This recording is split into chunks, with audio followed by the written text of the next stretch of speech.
तो एनटीपीसी में गांधी जी पे बहुत सारे क्वेश्चन पूछे जा रहे हैं और जो फेमस क्वेश्चन है वो तो सभी को पता है। थोड़ा सा अटपटा सा जो क्वेश्चन गांधी जी पे बनता है उसी को अपन देखेंगे और भी उसके साथ कुछ और भी मिसलेनियस क्वेश्चन देख लेंगे। बने रहेगा चैनल के साथ। पहला क्वेश्चन है, आधुनिक गांधी के रूप में किसे जाना जाता है? तो ये एक महाराष्ट्र के आप कह सकते हैं समाज सुधारक थे, या आप कह सकते हैं समाज सेवक, सॉरी उसको कह सकते हैं, जो कि कुष्ठ रोगों के लिए आप कह सकते हैं मसीहा हैं। बाबा आमटे, नाम बाबा आमटे हैं। 1914 में इनका बर्थ हुआ था, 2008 में इनकी मृत्यु हो गई थी। यानी कि गांधी जी के समय कुछ दिनों तक कि ये एकदम से नौजवान छोकरा थे। ठीक है, तो देखिएगा मैं ये जो वर्ड बोला हूँ इसका मतलब ये नहीं है कि बस मज़े के लिए बोला हूँ, आगे इसका यूज होगा तभी समझ में आएगा, कोऑर्डिनेट कर पाएंगे आप क्वेश्चन को। ठीक है, तो आधुनिक गांधी के रूप में किसे जाना जाता है? तो बाबा आमटे को। अब ये लिप्रोसी यानी कि कुष्ठ लोगों के इलाज के लिए आप कह सकते हैं कि आगे आए, समाज सेवा किए अपनी बीवी के साथ मिलके। तो गांधी जी भी ऐसा कुछ किया करते थे, समाज सेवा किया करते थे, तो इसीलिए गांधी जी के विचारों से प्रभावित थे और गांधी जी के साथ इन्होंने काम किया था, इसीलिए इनको आधुनिक गांधी यानी कि गांधी जी के बाद का गांधी किन्हें कहा गया? ये कहा गया किसको? बाबा आमटे को कहा गया था।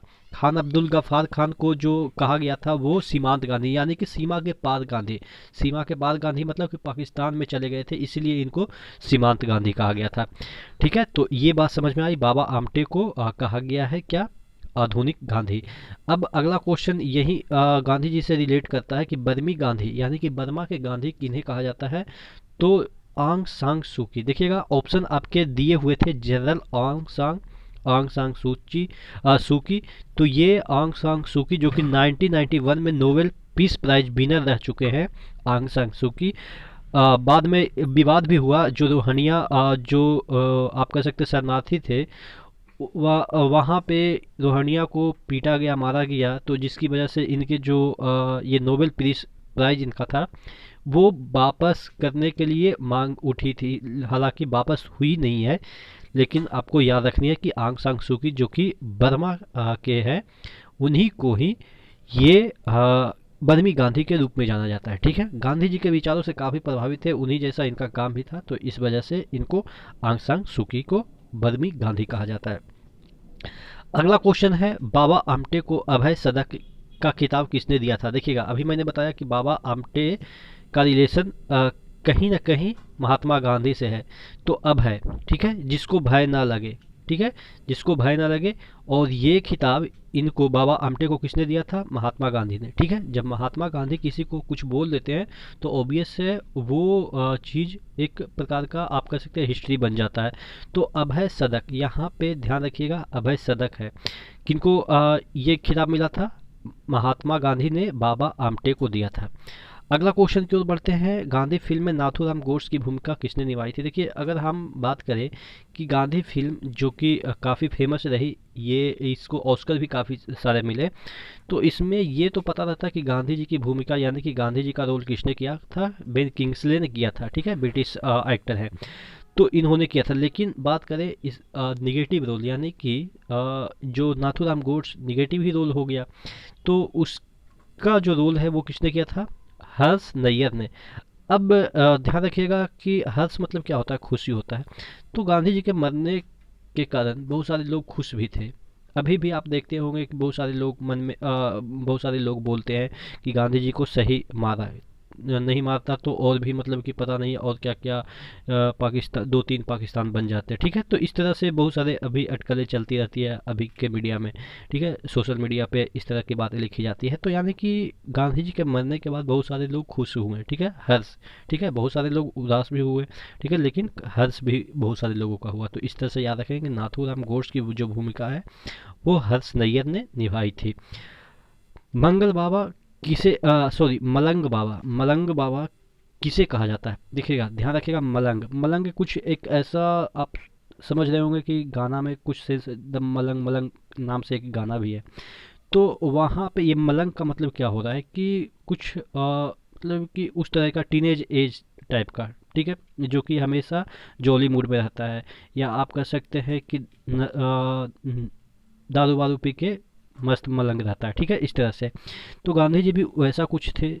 जब वो ब्रिटेन गए थे तो वैसा ही कुछ थे, मतलब कि पी पा के मस्त रहने वाले थे। वो तो बाद में जाके जब वो अफ्रीका में गए तब जाके गांधी जी का असली रूप जो आप देखते हैं वो है, नहीं तो पहले तो कोट वैट पहन के वही मतलब कि लफुआगिरी टाइप का था, यानी कि मलंग टाइप के आदमी थे। तो इस तरह से हमको याद रखना है कि मलंग बाबा किन्हें कहा जाता है, तो महात्मा गांधी को। अब माधवपुर मेला के बारे में पूछा जाता है कि माधवपुर जो मेला है वो कहाँ पे आयोजित होता है, तो ऑब्वियस है माधवपुर, माधव मतलब आप समझ गए होंगे, भगवान श्री कृष्ण से रिलेट कर रहा है कि माधव उनको कहा जाता है। तो माधवपुर एक जगह है कहाँ पे, गुजरात में, क्योंकि ज़्यादातर अपना समय कहाँ पे गुजारे थे, गुजरात में। क्योंकि उनका जब जो वो पैदा हुए थे, यूपी में पैदा हुए थे, तो वो चले गए थे यहाँ पे गुजरात में तट के किनारे, ठीक है, यमुना पार करते हुए, उनके पिता यमुना पार करते हुए यहाँ पे गुजरात के किनारे चले गए थे। वहीं पे उन्होंने द्वारिका भी बनाया, तो वहीं पे उनकी पूरी ज़िंदगी मतलब कि कटी, कहाँ पे, गुजरात में। तो माधवपुर भी गुजरात में ही है, क्योंकि माधव वहाँ रहने लगे थे, तो वहाँ जो मेला लगेगा उसको कहेंगे माधवपुर मेला, ठीक है। तो ये कहाँ पे लगती है, गुजरात में, क्योंकि यूपी भी रिलेट करता है भगवान श्री कृष्ण से, लेकिन सिर्फ इस वजह से कि वहाँ पे उनका जन्म हुआ। बाकी जितने भी उनके मतलब कि ईयर हुए बिताए, वो पूरा गुजरात में बिताए। अगला क्वेश्चन है, यूनेस्को की कामकाजी भाषा कौन सी है। देखिए, अगर हम फ्रेंच, अंग्रेजी, अंग्रेजी फ्रेंच ये सब बोले तो अगर ऑप्शन के नज़रिए से जाए तो ये वाला सही है। लेकिन अगर बात करें यूनेस्को की जो कामकाजी भाषाएं हैं वो छः हैं।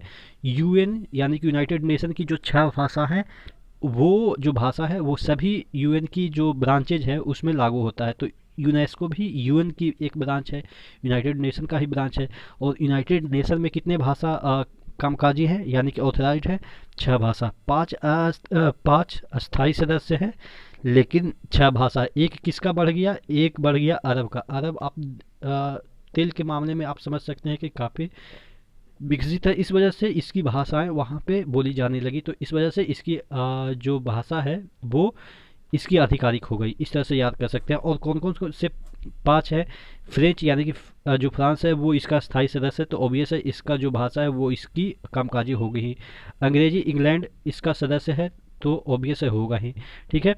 और अगर हम बात करें रूसी जो भाषा है इसका स्थायी सदस्य है, इस वजह से इसका तो होगा ही, ठीक है। एक हो गया अमेरिका, अमेरिका का इंग्लिश ही भाषा, तो इसी में आ गया अमेरिका।